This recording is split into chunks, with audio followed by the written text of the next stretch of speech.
6월절 어린 양의 피로 나의 삶의 문이 열렸네. 저 어둠의 권세는 이미 없네. 주 보혈의 능력으로 원수가 날 정죄할 때에도 나는 이롭게 설 수 있네. 난 더 이상 정죄함 없네. 난 주 보혈 아래 있네. 난 주 보혈 아래 있네. 그 피로 내 죄 사했네. 하나님의 긍휼 날 거룩해 하시었네. 난 주 보혈 아래 있네.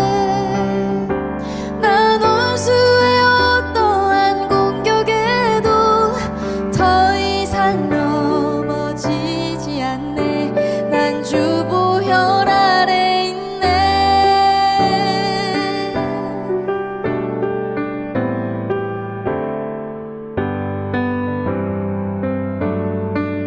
6월절 어린 양의 피로 나의 삶의 문이 열렸네. 저 어둠의 권세는 힘이 없네. 주 보혈의 능력으로 원수가 날 정죄할 때에도 나는 이롭게 설 수 있네. 난 더 이상 정죄함 없네. 난 주 보혈 아래 있네. 난 주 보혈 아래 있네. 그 피로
힘입어 나갑니다.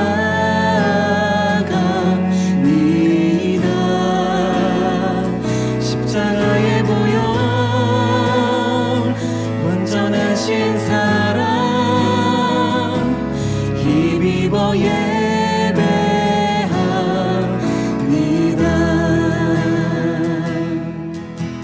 자격 없는 내 힘이 아닌 오직 예수님의 보혈로 자격 없는 내 힘이 아닌 오직 예수님의 보혈로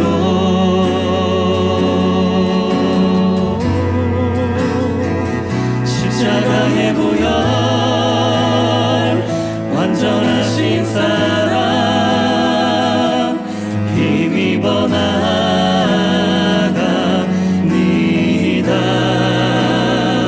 십자가의 보혈 완전하신 사랑 힘입어 예배합니다. 십자가의 보혈 완전하신 사랑 힘입어 나갑니다.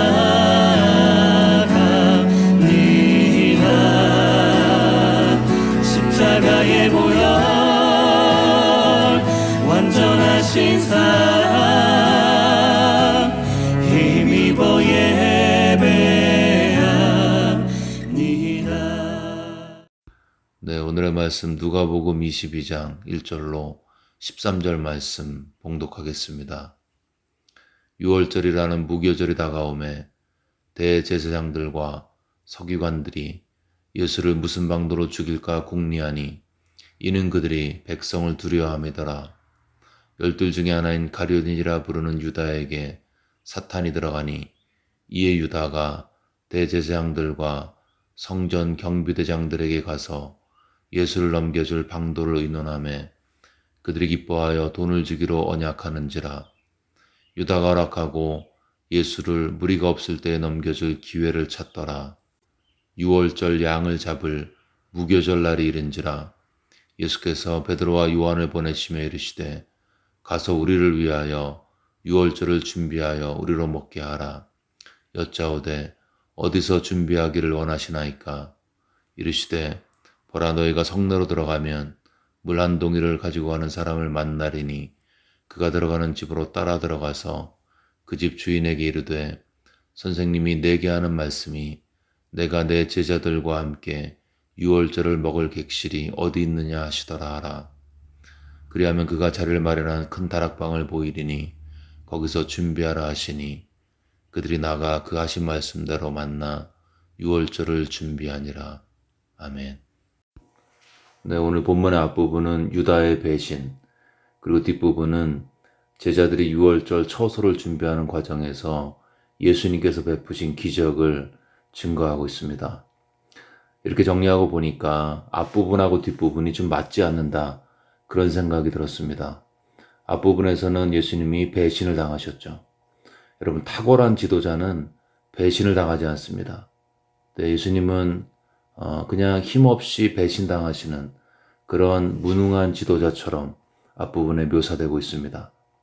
근데 뒷부분에서는 유월절 음식을 준비하는 과정에서 예수님께서 놀라운 기적을 행해 보이셨습니다. 베드로와 요한에게 성내로 들어가면 물 한 동이를 가지고 가는 사람을 만날 것인데 무조건 그의 집으로 가서 예수 선생이 너희 집에 유월절을 먹을 빵이 어디 있냐고 물으라는 것입니다. 한글 성경에는 물 한 동이를 가지고 가는 사람으로 표현되어 있죠. 근데 원어로 보면 남성으로 되어 있습니다. 영어로도 man으로 표시되어 있습니다. 그러니까 어떤 남자가 물 한 동이를 들고 간다, 그렇게 주님이 예언을 하셨죠. 당시에는 물동이는 보통 여자들이 우물가에서 집까지 들고 가기 때문에 남자가 들고 가면 눈에 띄기 쉬울 것입니다. 여러분, 예수님께서 하라고 하신 것은 그렇게 어렵지 않습니다. 할 만하니까 시키는 거죠. 근데 예수님이 그렇게 명령하셨고 이 베드로와 요한은 그대로 순종했습니다. 근데 중요한 것은 이 남성이 믿는 자였다는 것이죠. 그러니까 방을 허락했겠죠. 만약에 예수님이 누군지도 몰랐다면 그는 허락하지 않았을 것입니다. 그러니까 예수님은 베드로와 요한이 성내로 가면 예수를 믿는 한 남자가 물동이를 들고 가는 것을 미리 알고 계셨던 것입니다. 미를 알고 계셨던 것이죠. 말 그대로 기적이었습니다. 본문의 앞부분은 제자의 손에 맥없이 배신당하시는 예수님, 그리고 뒷부분은 미래를 아시고 사람의 마음을 아시는 기적의 예수님을 그리고 있습니다. 한쪽으로는 속임을 당하시는 예수님이시고 다른 쪽으로는 능력의 예수님이셨습니다. 정리하면 예수님은 그 놀라운 지혜와 능력 가운데, 신적인 그 능력 가운데 자신을 배신하는 유다의 마음을 정확히 알고 계셨습니다. 알고도 그냥 당하신 거죠. 무지하고 무능해서 당하신 것이 아니고 아셨음에도 불구하고 배신을 당해 주신 것입니다. 왜냐하면 인류를 구원할 하나님의 계획을 성취하기 위해서였죠. 구체적으로는 나의 죄를 용서하시기 위해서 그분은 능력이 있으셨지만 그 능력을 인류 구원의 역사를 위해서 나의 죄를 용서하시는 그 십자가 구속사역에 그대로 사용하셨습니다. 하나님이 주신 권능을, 하나님의 권능을 하나님의 뜻을 성취를 위해서만 사용하신 것입니다. 여러분, 여기서 예수님의 마음이 그려지시나요? 자신을 배신하는 유다의 계략에 속아 넘어가 주시는 주님의 마음인 것입니다. 예수님께는 적어도 이 순간만큼은 배신은 나쁜 거야 라는 이런 원칙보다 하나님의 뜻의 순종이 훨씬 중요했습니다. 그렇기에 예수님은 자신의 능력을 유다의 마음을 읽어버리고 그를 정죄하고 판단하고 종교 지도자들을 심판하는 데 쓰지 않았습니다. 예수님은 자신의 능력을 십자가로 나아가 피 흘리고 죽으시고 하나님의 뜻을 순종하는 데 사용하셨습니다. 여러분, 진짜 능력은 십자가 위에서 써야 합니다. 그 능력을 배신자를 색출하고 판단하고 정죄하는 데 사용한다면 당장 속은 시원하겠지만 거기에 십자가와 부활은 없습니다. 진짜 능력은 자신을 변호하는 데 쓰지 않습니다. 진짜 권능은 하나님의 뜻을 이루는 데 사용하는 것입니다. 하나님의 사람은 자신을 변호하고 변명하는 데 약합니다. 하나님의 사람은 죽으러 가는 길에 그의 능력을 사용해서 거기서 하나님의 뜻을 이루는 것입니다. 그렇기 때문에 진짜 영성은 일상의 삶에서 힘을 빼고 사는 것입니다. 그가 가진 힘은 오직 십자가의 길로 가는 여정에서만 사용되는 것입니다. 여러분, 예수님은 유다에게 속아 넘어가 주셨습니다. 얼마든지 유다의 마음 지적하고 그의 배신을 노출시킬 수 있었지만 예수님은 하지 않으셨습니다. 할 수 있으셨음에도 불구하고 하지 않으셨던 예수님의 영성이셨죠. 우리는 어떻습니까? 나는 나의 힘을 어디에 쓰고 있습니까? 나 자신을 변호하고 내 길을 평탄하게 만드는 데 쓰고 있습니까?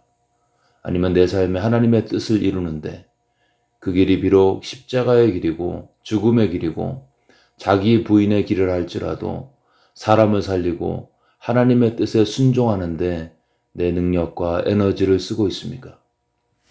예수님은 능력을 자신을 변호하는 데 사용하지 않았습니다. 예수님은 죽는 데 사용하셨습니다. 그리고 그 죽음 때문에 우리가 살았고 생명을 얻었습니다. 예수님의 제자인 우리도 나 자신을 변호하고 보호하는 데는 예수님처럼 서툴러도 괜찮습니다. 우리에게 작은 능력이 있다면 그 능력을 십자가의 길에서 사용해야 합니다. 죽음의 길, 십자가의 길, 승리의 길, 그래야 끝까지 걸어갈 수 있습니다.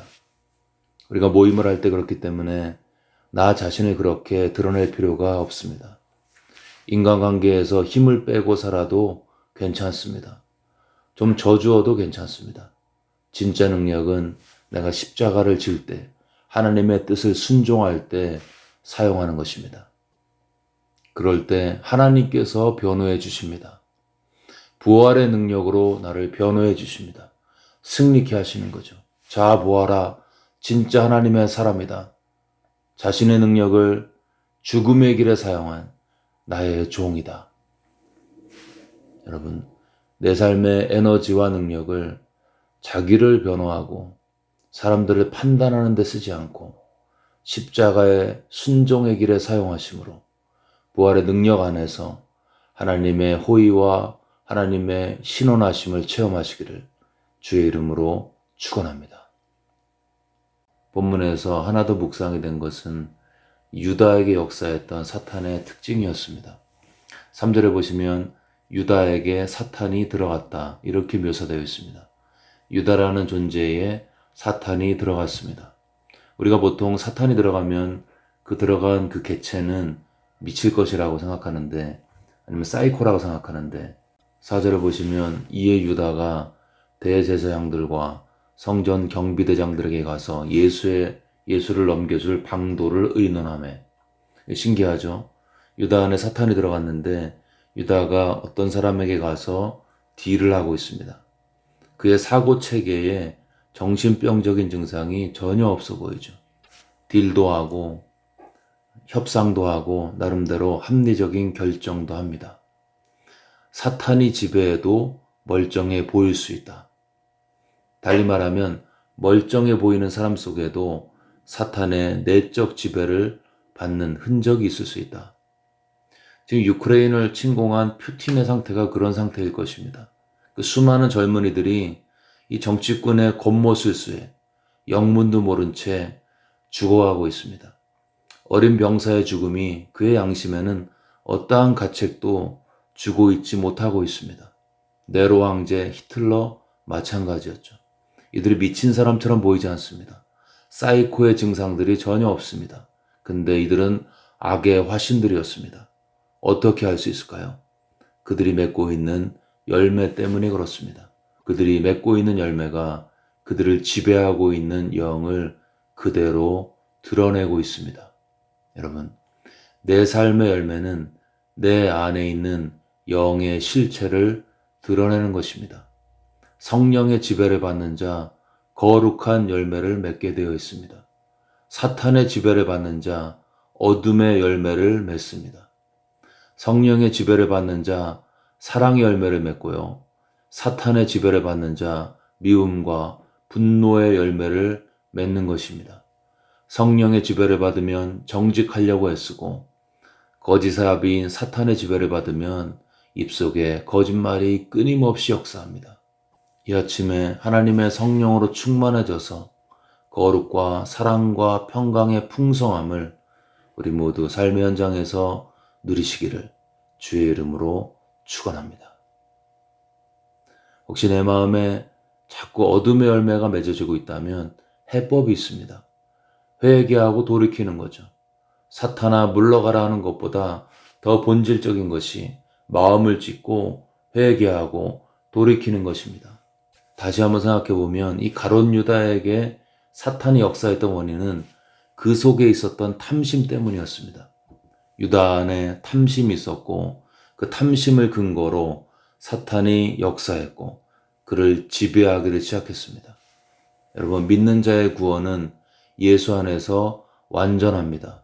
그러나 믿는 자도 광야에서 시험 받으신 예수님처럼 십자가 지지 말라고 만류했다가 사탄아 물러가라 이런 말을 들었던, 이런 책망을 들었던 베드로처럼 몸에 사탄의 가시가 있었던 바울처럼 어둠의 영에 우리도 영향을 받을 수 있습니다.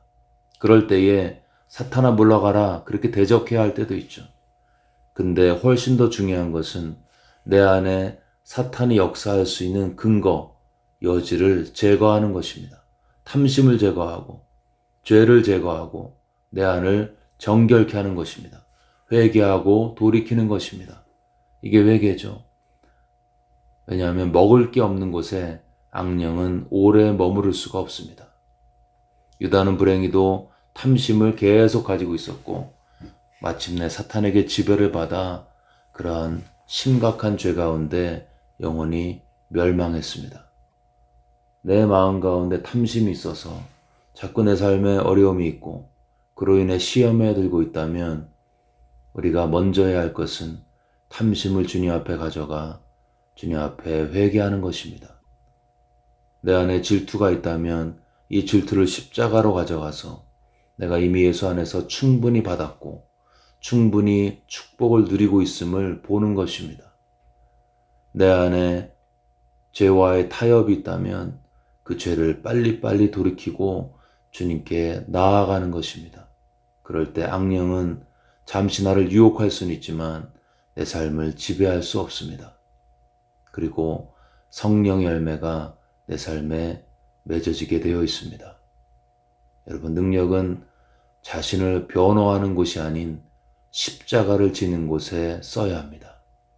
또한 회개함으로 사탄이 역사할 수 있는 여지를 내 삶 속에서 빨리빨리 없애야 합니다.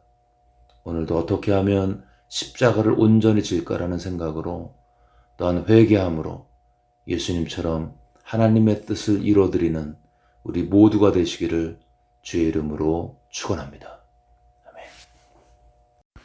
이 시간 들은 말씀 붙들고 함께 기도하겠습니다. 먼저 나에게 허락하신 힘과 능력과 에너지, 권능들을 나 자신을 드러내는 곳이 아닌 십자가를 지는 순종의 길에 쓸 수 있도록 우리 마음을 주님께 드리면서 함께 기도하겠습니다. 또 우리 삶 속에 우리 마음 속에 죄가 있다면 빨리빨리 돌이킴으로 그 죄 가운데 역사하는 악령의 영향력을 끊고 우리 삶에 풍성한 성령의 열매가 맺어질 수 있도록 들은 말씀 마음에 새기면서 간절한 마음으로 함께 기도하겠습니다.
계속해서 코로나 사태 진정을 외기도하실 때 코로나 때문에 힘들어 하시는 분들 기억하면서 하늘의 축복과 은총이 그들 가운데 함께 해달라고 기도하겠습니다. 또한 코로나 때문에 여러 가지로 불안하고 두렵고 우울한 시기에 이 치유의 복음이 증거되어서 많은 사람들이 주님을 알고 구원받을 수 있도록 우리 코로나 사태 진정을 위해서 힘들어 하시는 분들 기억하면서 함께 기도하겠습니다.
마지막으로 교회와 사회를 위해 기도하실 때 전쟁 중인 유크레인 땅에 평화가 임할 수 있도록, 또한 차세대가 세워지는 교회가 될 수 있도록, 또한 하나님께서 예비하신 유스 사역자가 하루빨리 세워질 수 있도록, 또한 우리 주변에 몸과 마음이 아파서 힘드신 분들 하나님의 치유로 함께 하셔서 독수리가 날개쳐 올라가는 것처럼 강건한 몸으로 주님을 섬길 수 있도록 도와달라고 교회와 사회와 성도들을 위해서 한 마음으로 간절히 기도하겠습니다.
이제 다 같이 마음을 모아서 주기도문을 주님께 올리겠습니다. 하늘에 계신 우리 아버지여, 이름이 거룩히 여김을 받으시오며 나라가 임하옵시며 뜻이 하늘에서 이루어진 것 같이 땅에서도 이루어지이다. 오늘 우리에게 일용할 양식을 주시옵고 우리가 우리에게 죄 지은 자를 사하여 준 것 같이 우리의 죄를 사하여 주시옵고 우리를 시험에 들게 하지 마시옵고 다만 악에서 구하시옵소서. 나라와 권세와 영광이 아버지께 영원히 있사옵나이다. 아멘.